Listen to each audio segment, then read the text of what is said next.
Aku menghafal dari Nabi 2 bejana ilmu. Untuk 1 bejana sudah aku sampaikan kepada kalian. Untuk bejana yang kedua, andai aku sampaikan kepada kalian, maka kepalaku akan dipenggal.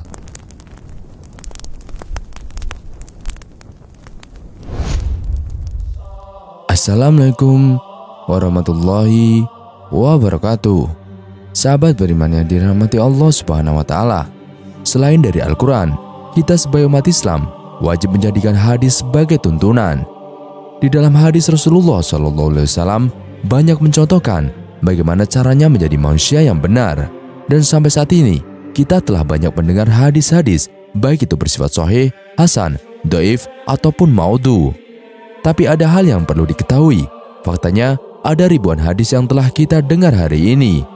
Ternyata ada beberapa hadis yang memang sengaja disembunyikan. Dan segala sesuatu yang sengaja disembunyikan memanglah akan memancing penasaran bagi kita sebagai manusia. Dan kali ini kita akan membahas apakah isi dari hadis tersebut dan kenapa hadis itu disembunyikan oleh para sahabat. Abu Hurairah, namanya sering kita dengar di akhiran bunyi hadis. Beliau adalah salah seorang sahabat Nabi SAW yang paling banyak merawai hadis. Dari ribuan hadis yang ada sekarang, ternyata ada beberapa hadis yang masih dirahasiakan. Malahan itu tidak boleh diketahui oleh umat manusia. Mengenai hadis misterius ini, Abu Hurairah pernah berkata, "Aku menghafal dari Nabi 2 bejana ilmu. Untuk 1 bejana sudah aku sampaikan kepada kalian. Untuk bejana yang kedua, andai aku sampaikan kepada kalian, maka kepalaku akan dipenggal." Hadis ini berisi tentang sabda Nabi Muhammad SAW yang mengisahkan tentang masa depan dunia. Dan diyakini bahwa seorang peramal terkenal yang bernama Nostradamus telah mencontek sebagian dari hadis ini. Makanya Nostradamus ini punya ramalan-ramalan masa depan yang terbukti benar-benar terjadi. Kini manuskrip-manuskrip yang diduga merupakan kumpulan hadis misterius yang dihimpun oleh Abu Hurairah itu hingga hari ini masih tersimpan di Turki. Manuskrip kuno yang berisi perkataan Nabi SAW itu ditulis ulang oleh para peneliti dan memberi judul Salam Harb fi akhir zaman Arab. Di dalam manuskrip misterius tersebut dikisahkan pada suatu hari ketika habis sholat Isya, Nabi SAW memberikan pengajian kepada para sahabatnya. Tapi kala itu isi pengajiannya tak seperti biasanya. Kali ini Nabi SAW mengisahkan kejadian-kejadian penting yang akan terjadi di masa mendatang sampai hari kiamat. Nabi SAW bersabda, "Tak ada seorang pemimpin pun di masa mendatang yang memimpin 300 orang atau lebih diberitahukan nama dan ciri-cirinya kepadaku." Kemudian salah seorang sahabat berkata, "Kami malam itu berkompetisi adu hafalan tentang nubuah Nabi malam itu. Kami tak sanggup menghafal semua nama-nama itu." Jadi di malam itu Nabi SAW menceritakan kepada para sahabat tentang peristiwa apa saja yang akan terjadi di masa depan. Kemudian baginda Nabi juga menyebut beberapa tokoh yang akan memimpin dunia di masa depan.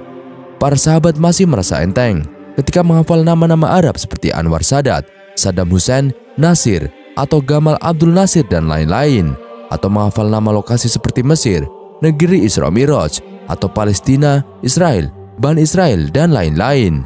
Namun ketika Nabi Muhammad SAW menyebutkan nama-nama tokoh yang non-Arab, para sahabat mengalami kesulitan untuk menghafalnya. Waktu itu Nabi SAW menyebutkan Jerman atau Arus atau Rusia dan lain sebagainya.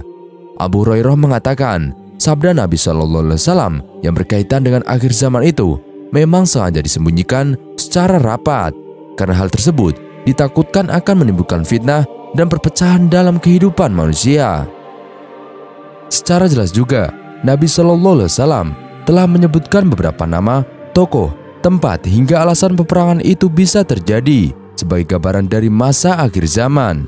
Dalam manuskrip itu juga dikatakan jika perang akhir zaman adalah perang yang akan terjadi setelah 2 perang besar sebelumnya, sedangkan perang besar kedua yang akan terjadi di dunia akan diserukan oleh seorang laki-laki yang disebutkan bernama Al-Hir.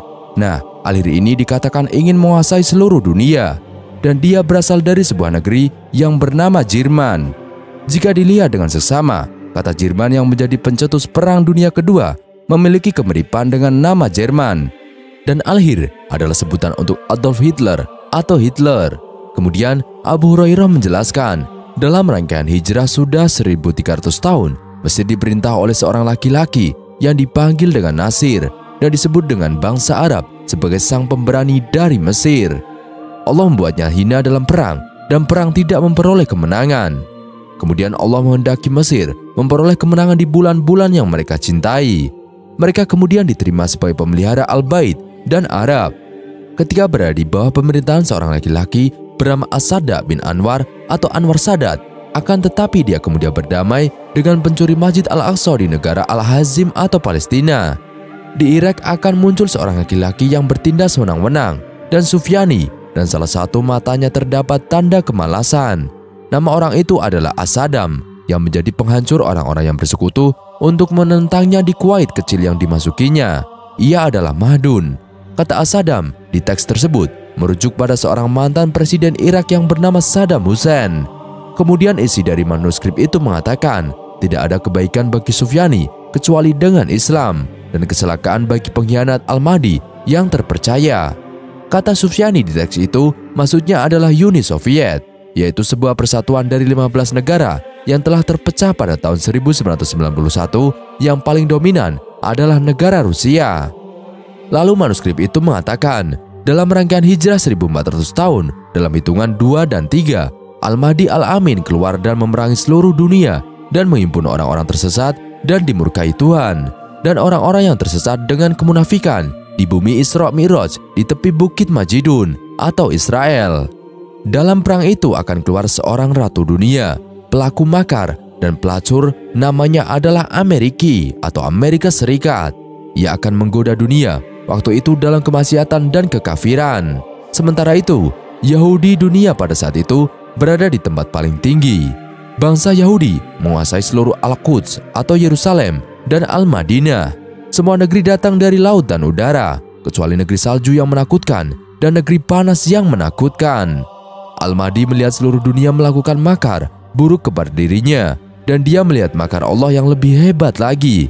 Dia melihat seluruh alam Tuhan dalam kekuasaannya. Akhir dari perang itu adalah di tangannya, dan seluruh dunia merupakan pohon yang dimilikinya dari dahan hingga ranting-rantingnya. Di tanah Isra Mi'raj terjadi perang dunia, yang di situ Imam Mahdi memberi peringatan kepada orang-orang kafir. Bila mereka tidak mau keluar dari Palestina, maka kemudian orang-orang kafir dunia berkumpul untuk memerangi Al-Mahdi dalam pasukan sangat besar yang belum pernah dilihat sebelumnya. Dalam kelompok kekuatan Yahudi Al-Hazard, ini adalah sebutan untuk Yahudi Eropa dan sekitarnya, dan Bani Israel masih terdapat pasukan lain yang tidak diketahui jumlahnya. Al-Mahdi melihat bahwa siksa Allah sangat mengerikan dan bahwa janji Allah telah benar-benar datang dan tidak akan diakhiri lagi. Bumi, lautan, dan langit terbakar untuk mereka, dan langit menurunkan hujan yang sangat buruk. Seluruh penduduk bumi mengutuk orang kafir dunia, dan Allah mengizinkan lenyapnya seluruh orang kafir di perang Dajjal, dan perangnya terjadi di negeri Syam dan kejahatan. Dan itulah adalah sebagian dari cuplikan dari isi manuskrip tentang nubuah Nabi Shallallahu Alaihi Wasallam yang mengisahkan tentang apa yang akan terjadi di akhir zaman. Para peneliti Muslim memperkirakan manuskrip tersebut berasal dari abad kedua Hijriyah, yang sekarang manuskrip tersebut tersimpan di sebuah perpustakaan di Istanbul, Turki. Ramalan dan prediksi Perang Dunia Ketiga sudah mulai terlihat jelas dengan konflik negara Islam di Suriah dan gejolak di Timur Tengah. Negara-negara sekutu berat yang tergabung dalam NATO dinilai menjadi ancaman nyata dan berbahaya. Berita dalam tabloid Moskovsky Komsomolets, sebuah media tersohor di Rusia, menulis bahwa konflik Suriah memungkinkan memicu konfrontasi militer antara Amerika dan Rusia. Jika hal itu terjadi, Perang Dunia Ketiga semakin dekat, dan bukan hal yang mustahil bila Perang Dunia Ketiga menjadi tanda perang akhir zaman. Wahai orang-orang yang beriman, taatilah Allah Subhanahu wa Ta'ala dan taatilah Rasul-Nya dan kepada pemimpin di antara kamu. Kemudian, jika kamu berselisih pendapat tentang sesuatu, maka kembalikanlah ia kepada Allah dan Rasul-Nya. Jika kamu benar-benar beriman kepada Allah dan hari akhir, yang demikian itu lebih utama dan lebih baik akibatnya. Al-Quran Surat An-Nisa ayat 59. Jadi itulah misteri hadis yang disembunyikan oleh para sahabat. Wallahu a'lam bishawab. Kurang lebihnya kami mohon dimaafkan. Yang benar datanya dari Allah Subhanahu wa taala. Bila foto keliru, datanya dari saya pribadi. Wassalamualaikum warahmatullahi wabarakatuh.